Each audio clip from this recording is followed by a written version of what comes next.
Good morning, everyone. It's Friday, April 9th. Coming to you live from Seoul, I'm Kim Mo-kyun. Our top story today, South Korea's health authorities will maintain its social distancing level for another 3 weeks, but with certain adjustments. This comes as the daily caseloads have started to increase, and many health experts are voicing concerns that a fourth wave has begun. For more on this, we have our Kim Do-yeon on the line for us.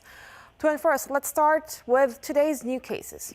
Good morning, Morgan. South Korea reported 671 new cases of COVID-19 on Friday, of which 644 were local transmissions. This is a slight drop from yesterday's 700 cases, but authorities have voiced their concerns as this may be a sign of a fourth wave. Concerning the situation, many expect and bracing for heightened social distancing measures, but the government has decided to keep things status quo for another 3 weeks starting next Monday. This comes as the capital region and the city of Busan currently have a distancing level of 2, and the rest of the country has 1.5. However, there are some adjustments. While nightlife venues in the capital region and Busan were allowed to operate with restricted hours despite level 2 banning them completely, starting next Monday they will have to close again, adhering to the guidelines. In addition, Prime Minister Chung Se-kyun warned that at any given time, other businesses will be subject to closure to control the spread if needed. That's all I have for you at this hour, but I'll be back with more updates in a later cast. Mo-kyun. Thank you for that, Do-yeon. Do keep us updated. Now, the EU is struggling to agree on a joint guideline for use of the AstraZeneca vaccine. This comes after the European Medicines Agency announced this week that blood clots should be listed as a very rare side effect of the shot. Our Lee Seung-jae has more details. EU nations are limiting the use of AstraZeneca vaccines to older age groups as the bloc struggles to agree on a uniform guideline. Belgium's health officials have agreed to restrict the vaccine to those over 55 for a month, while Italy's health minister announced Wednesday that the shot should be offered only to those 60 and over. Finland and Sweden are making the vaccine available only to those 65 and older. Germany has recommended that those under 60 that have received the first AstraZeneca shot should receive a different second dose. The different guidelines come as EU health ministers failed to agree on a coordinated approach during a meeting Wednesday, despite a plea by Portugal, which holds the bloc's rotating presidency, which called for common ground. Portugal recommends that the AstraZeneca vaccine should only be used for those 60 and over. Countries outside the EU have also responded to the EMA's findings. Australia now recommends use of Pfizer's vaccine for people under 50. However, Paul Kelly, the nation's chief medical officer, says those who have already had the first AstraZeneca dose without any serious adverse events can safely be given a second dose. Unrelated to the reports of blood clotting, the African Union on Thursday decided to halt plans to secure AstraZeneca vaccines, citing supply concerns from India's Serum Institute. The African Centers for Disease Control and Prevention will instead seek the single-shot vaccine from Johnson & Johnson. The AU's Disease Control Unit stressed the decision had nothing to do with European concerns about blood clots. Lee Seung-jae, Arirang News. While the world is ramping up the rollout of COVID-19 vaccines, some 100 countries have received enough vaccines for 38 million people from COVAX. European countries are also speeding up the vaccination process, with France and Germany in particular making good progress. Our Choi Jang-yin reports.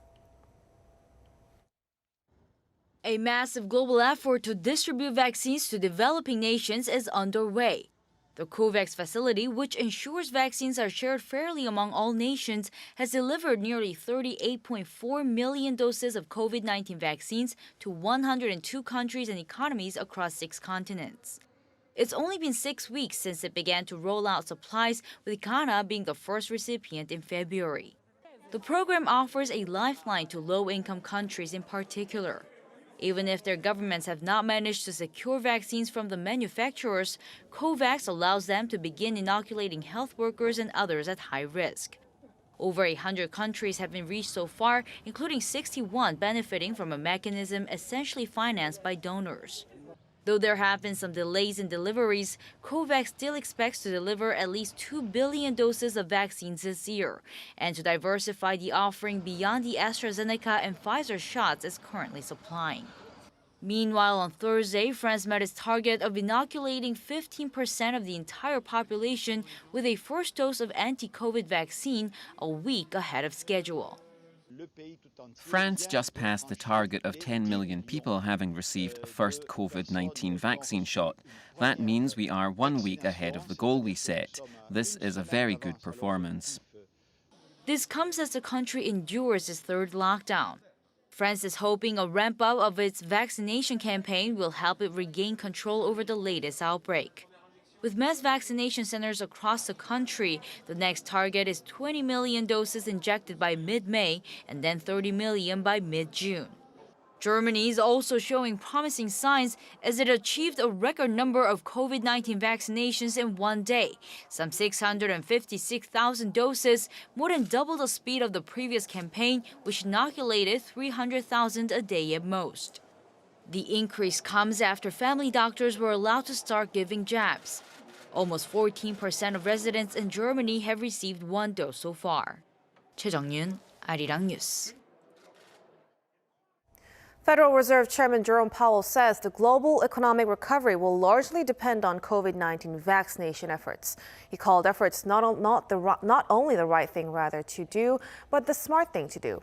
He made the remarks Thursday at a virtual seminar on the global economy hosted by the IMF.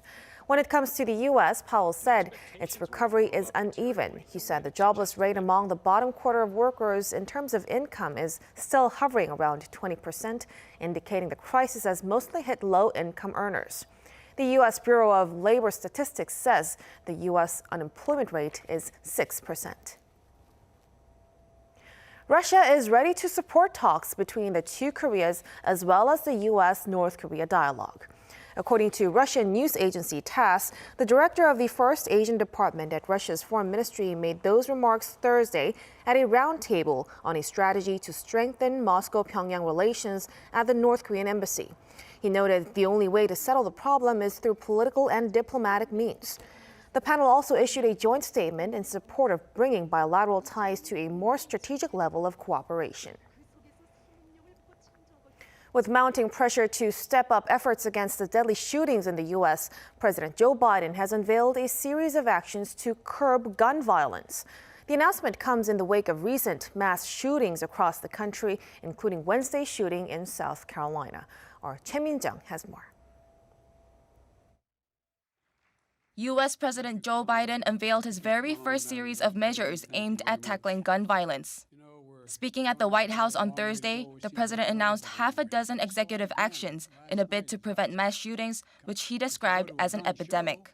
Gun violence in this country is an epidemic. Let me say it again. Gun violence in this country is an epidemic, and it's an international embarrassment. The initial actions include tightened restrictions on so-called ghost guns, which can be self-assembled after purchasing components online. These guns are also often difficult to trace, as many do not have serial numbers. Biden also announced that stabilizing braces for pistols would require registration under the National Firearms Act. Pistol stabilizing braces are often used to increase a weapon's accuracy, making them function almost like mini rifles. The president is also aiming to pass the red flag legislation in states, which will allow police officers and family members to temporarily bar dangerous people from possessing firearms. The Department of Justice will also release annual reports on gun trafficking. Biden unveiled the gun control measures following recent mass shootings across the country, including Wednesday's shooting in South Carolina. According to AP, former NFL player Philip Adams shot 5 people before taking his own life. Adams shot and killed a doctor, his wife, and 2 grandchildren at their home, as well as an air conditioning technician working outside. More deadly mass shootings took place in the U.S. in less than a month, killing 8 in Georgia and 10 in Colorado. Choi Min-jung, Arirang News. As deadly attacks on protesters continue in Myanmar, with the death toll edging closer to 600, some 1,800 people are taking refuge in India. They include at least 6 lawmakers from Myanmar. Our Kim Hyo-sun reports. Some 1,800 people from Myanmar, including at least 6 lawmakers, are sheltering in India after fleeing their country amid fears they could be detained by the military junta. According to Reuters, an advisor to the body representing the ousted government in Myanmar explained Thursday that these lawmakers include members of the National League for Democracy party led by Aung San Suu Kyi. An Indian official has also confirmed that desperate Burmese fleeing the unrest have crossed into India, with most of them taking refuge in the northeastern part of the country. The Indian Foreign Minister, however, said there is no information to be shared, adding that the country condemns violence and supports the restoration of democracy, given the presence of Myanmar's lawmakers in India could create diplomatic complications for New Delhi with the Myanmar military going forward. This comes as nearly 600 people have been killed in Myanmar since the military seized control in February.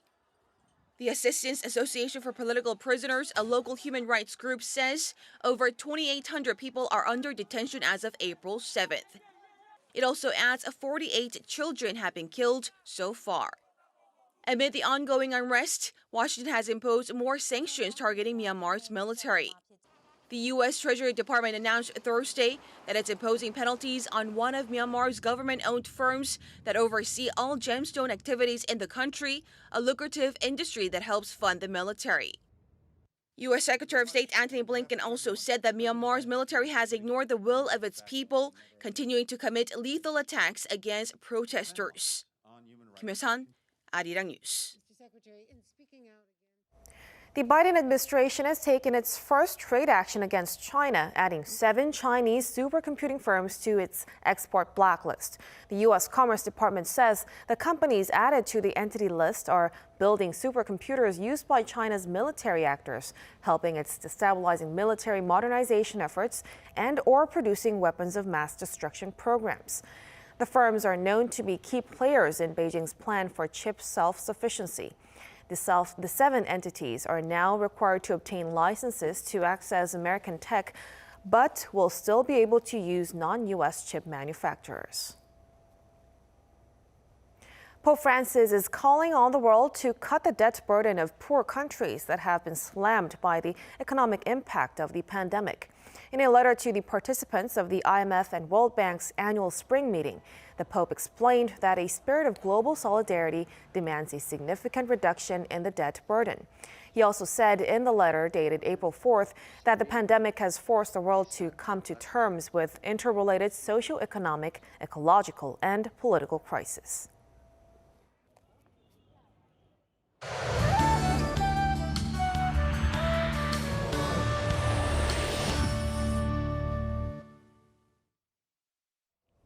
Good morning. We have a pleasant spring day in store with good air quality nationwide, but it was still a chilly start to the day for most parts, but highs will rise fast. Meanwhile, light rain over the East Coast regions will let up before lunchtime. Eastern regions will also have relatively lower daytime highs due to easterly winds today. Daegu and Gyeongju will actually have highs that are about 7 degrees lower than yesterday.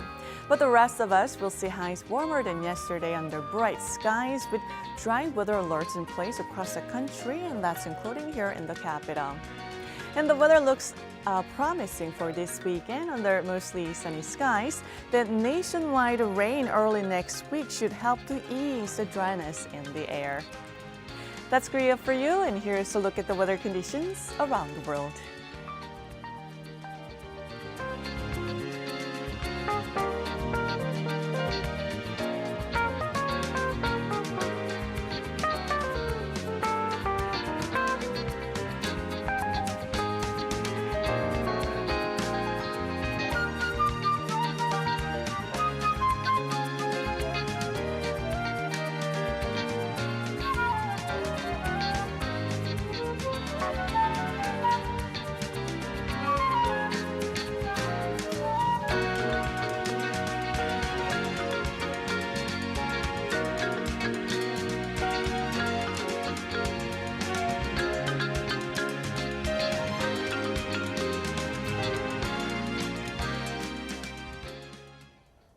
That will do it for us at this hour on Arirang News. We'll be back at noon Korea time, so stay tuned. Thank you for watching and goodbye.